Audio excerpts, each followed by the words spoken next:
Salut, c'est ton boy DK, Monsieur Pensez Basket et bienvenue sur une nouvelle vidéo. Oui, je n'ai pas ma casquette, oui, j'ai une boule à Z, j'ai un crâne lisse, machin chose, etc. Vous pouvez vous foutre de ma tête, j'en ai rien à foutre. Aujourd'hui, la vidéo d'aujourd'hui va être une vidéo pas du tout éditée, ça va être une vidéo full, pas de cut, rien du tout. Parce que j'avais envie de parler, comme vous l'avez vu au titre à la miniature, j'avais envie de parler de Kobe Bryant qui est pour moi l'un des... pour moi, personnellement, c'est mon joueur préféré de très loin, genre all time et de très loin. Il m'a motivé à faire beaucoup de choses dans la vie. Mais je voulais dire ou parler du fait de pourquoi c'est une légende. Ok, pourquoi c'est une légende, pas seulement dans le basket, mais c'est une légende dans le monde entier. Ok, alors je suis allé checker la description de légende vivante, parce que je pense que c'était une légende vivante même quand il était là. C'est une personne célèbre, talentueuse ou héroïque qui a atteint un certain succès, une certaine notoriété dans un domaine, un milieu. Je suis une légende vivante. Cette chanteuse s'est hissée au rang de légende de la pop. Alors, quand on parle de légende, on fait souvent référence à Michael Jackson. On fait souvent référence à, je sais pas, Prince. On fait souvent référence à, je sais pas, Mohamed Ali, tu vois. Et pourquoi ces personnes-là sont des légendes? Tout simplement parce qu'elles ont su transcender les gens. Elles ont su créer quelque chose qui ont permis aux gens de devenir encore plus grands. Tu vois, je pense à Michael Jackson, par exemple. Michael Jackson, le type, par sa musique, il a réussi à soulever des foules, tu vois. Des gens, quand ils écoutaient, il a des musiques iconiques, genre Black and White ou trucs comme ça, tu vois. Il a réussi par sa carrière et par sa présence à permettre à certaines personnes de grandir, d'évoluer, de devenir des personnes meilleures.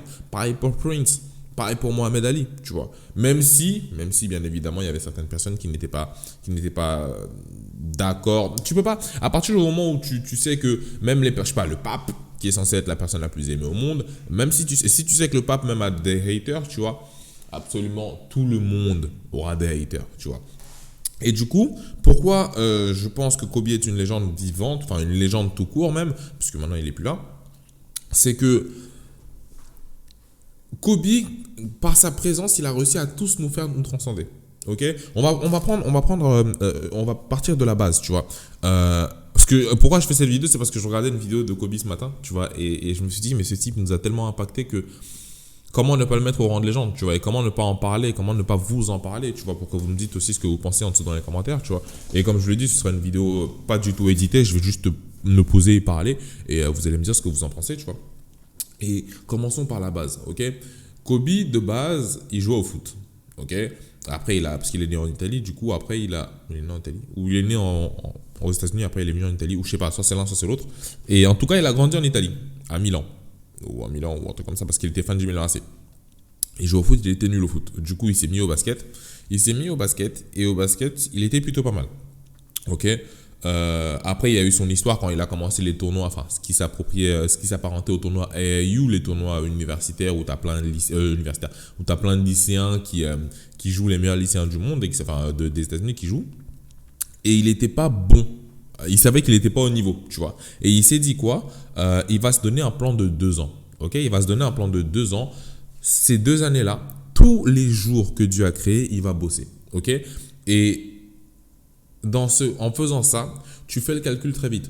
Entre quelqu'un, et j'en avais déjà parlé dans une de mes vidéos, mais entre quelqu'un qui bosse tous les jours au moins 1 heure par jour et quelqu'un qui bosse 3 fois par semaine, enfin 2 à 3 fois par semaine, 2 heures, forcément, quand tu fais le calcul sur l'année et sur les 2 ans, celui qui aura bossé 1 heure par jour aura dépassé en termes de conditions de travail, en termes d'entraînement, celui qui aura bossé 2 à 3 fois par semaine. Ok. Ça, il s'est rendu compte que ça lui a permis d'évoluer, tu vois.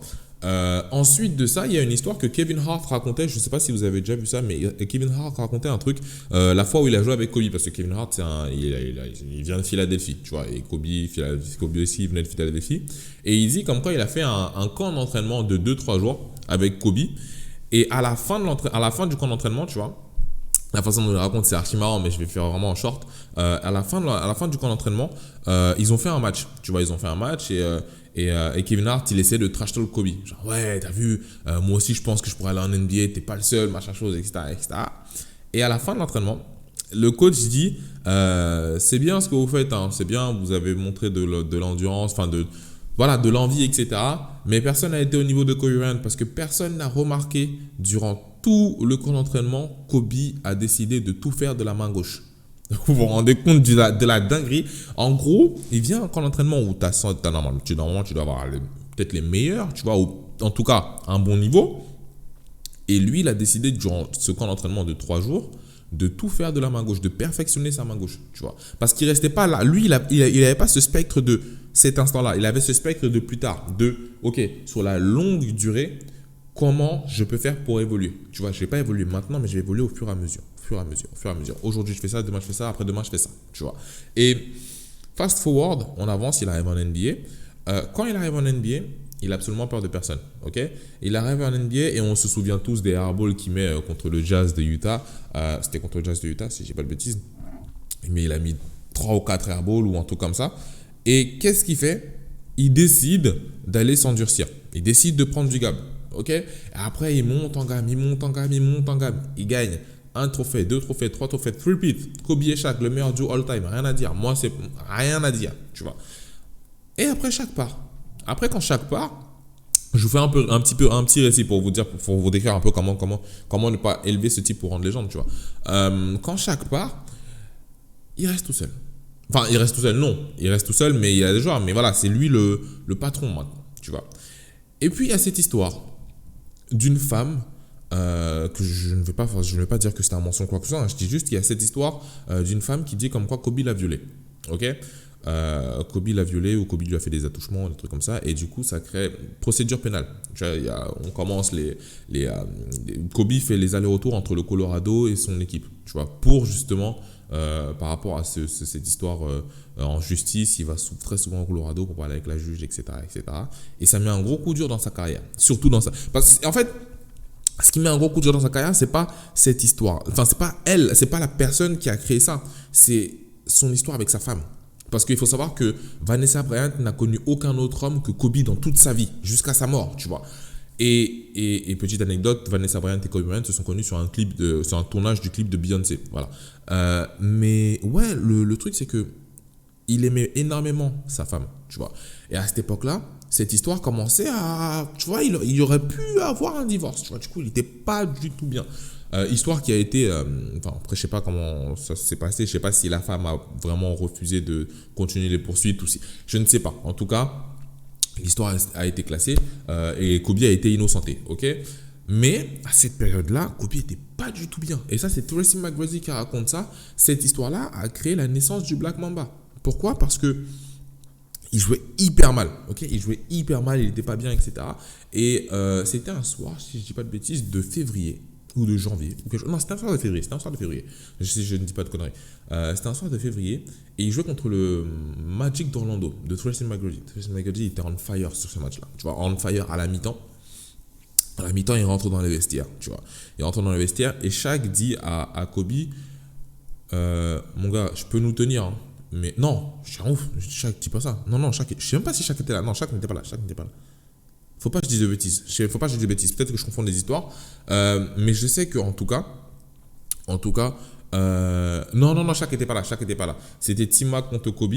Parce que, ouais, Shaq n'était pas là, c'était le 8, machin chose. Shaq n'était pas là, c'était T-Mac contre Kobe. Et Kobe rentre au vestiaire. En tout cas, que Shaq était là, que Shaq n'était pas là, je sais plus. Kobe rentre au vestiaire et il s'isole un moment, tu vois. Et il prend conscience que tout ce qui se passe en dehors du terrain, il ne peut pas gérer. Tu vois, il ne peut pas gérer. Il ne peut absolument pas gérer puisque ce n'est pas de lui que ça ressort. Tu vois. Ce que les gens pensent, il ne peut pas gérer ça. Ce qu'il peut gérer, c'est ce que lui, il aimait. Tu vois. Et surtout, ce qu'il peut gérer, c'est ce ballon qu'il a entre les mains. Quand il a entre les mains. Tu vois. Et il s'est dit, tu sais quoi, quand je suis dehors, je suis Kobe. Quand je suis sur le terrain, je suis une toute autre personne. Je suis un tueur. Et c'est là que l'alter ego Black Mamba a été créé. Et quand il est revenu sur le terrain, quand il est revenu contre le Magic d'Orlando et T-Mac, c'était une toute autre personne. Et du coup, de là, le Black Mamba a été créé. Mais le Black Mamba existait déjà depuis longtemps. C'est juste que là, maintenant, il fallait vraiment séparer les deux personnes, tu vois. Et de là, la Mamba Mentality en a découlé. Enfin, C'est pas la Mamba Mentality qui en a découlé, c'est le nom Mamba. Parce qu'il a la Mamba Mentality depuis bien longtemps. Tu vois, depuis bien longtemps, depuis le tournoi AAU, où il a pris 2 ans de sa vie où il s'est dit tous les jours, je vais travailler fort pour pouvoir arriver à ce succès-là, ou arriver à ces fins-là, tu vois. Ça, c'était déjà la Mamba Mentality. Mais il a mis un nom dessus une fois qu'il est arrivé à un certain niveau en NBA, tu vois. Et maintenant, après, on sait tout ce qui s'est passé, voilà, à la fin de sa carrière, 60 points contre le Utah Jazz encore même, et compagnie et compagnie. Bref, pourquoi donc Kobe est une légende vivante? C'est parce que sa carrière peut nous servir à tous. Tous. Aujourd'hui, tu vas voir des joueurs NBA qui ont des vraies carrières. Attendez, il y a mon ordi qui a bugué. Ok, c'est bon. Aujourd'hui, tu vas voir des joueurs qui ont des vraies carrières NBA, tu vois, mais qui ne peuvent pas être élevés au rang de légende. Pourquoi? Parce que Kobe, hormis le sport, c'est une philosophie de vie qui nous a permis, qui nous a donné. Tu vois, c'est comme si c'était un livre. C'est comme si c'était un livre qu'il nous a donné à lire. Il nous a dit, écoutez, si vous voulez réussir dans la vie, si vous voulez devenir quelqu'un de bien, faites ceci. Pourquoi? Parce que Kobe ne veut pas se comparer aux autres. Il veut être le meilleur, mais meilleur que lui-même, tu vois. Et à partir du moment où tu te dis que... Parce que lui, c'est ce qu'il disait, tu vois. Et c'est ce qu'il disait, c'est que la mentalité, pour faire court, tu vois, c'est comment je fais aujourd'hui pour être meilleur que moi hier. Quelles sont les étapes que je fais aujourd'hui qui vont faire que demain, je puisse encore aller plus haut, tu vois. À aucun moment, il y a eu...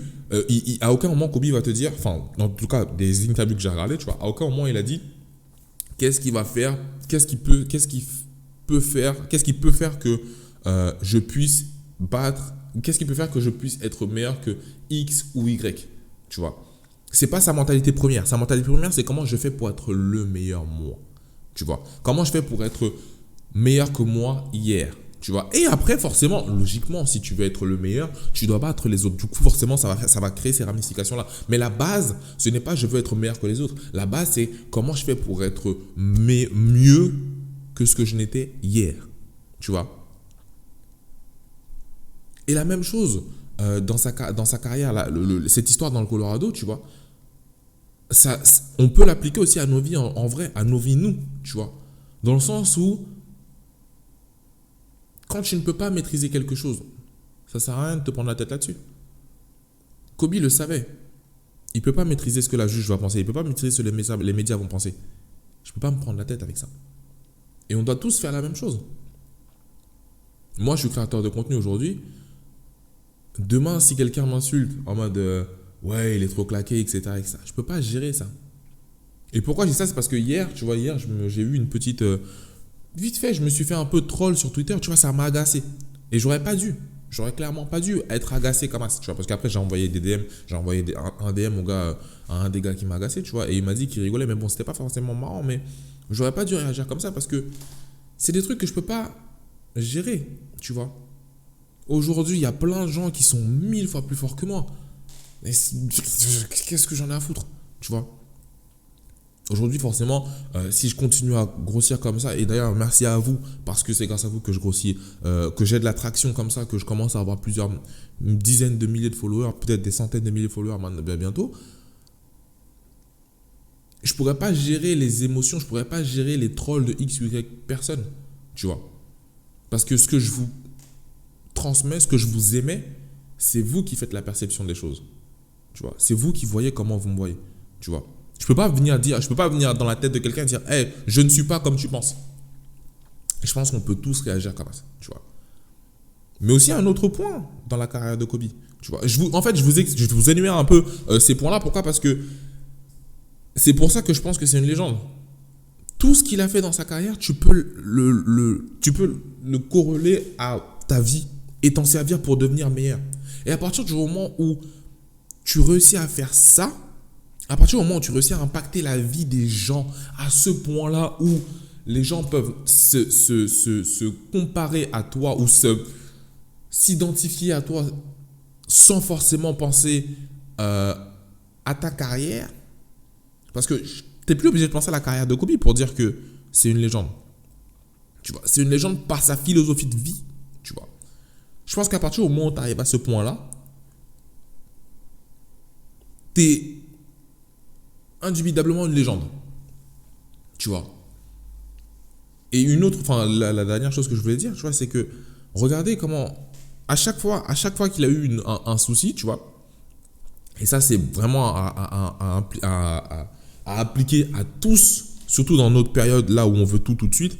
À chaque fois que Kobe a eu un souci dans sa carrière, ou dans sa vie même en général, il n'a pas pris il s'est pas dit, ok, je vais trouver un truc, une solution qui va arriver maintenant et demain je vais réussir.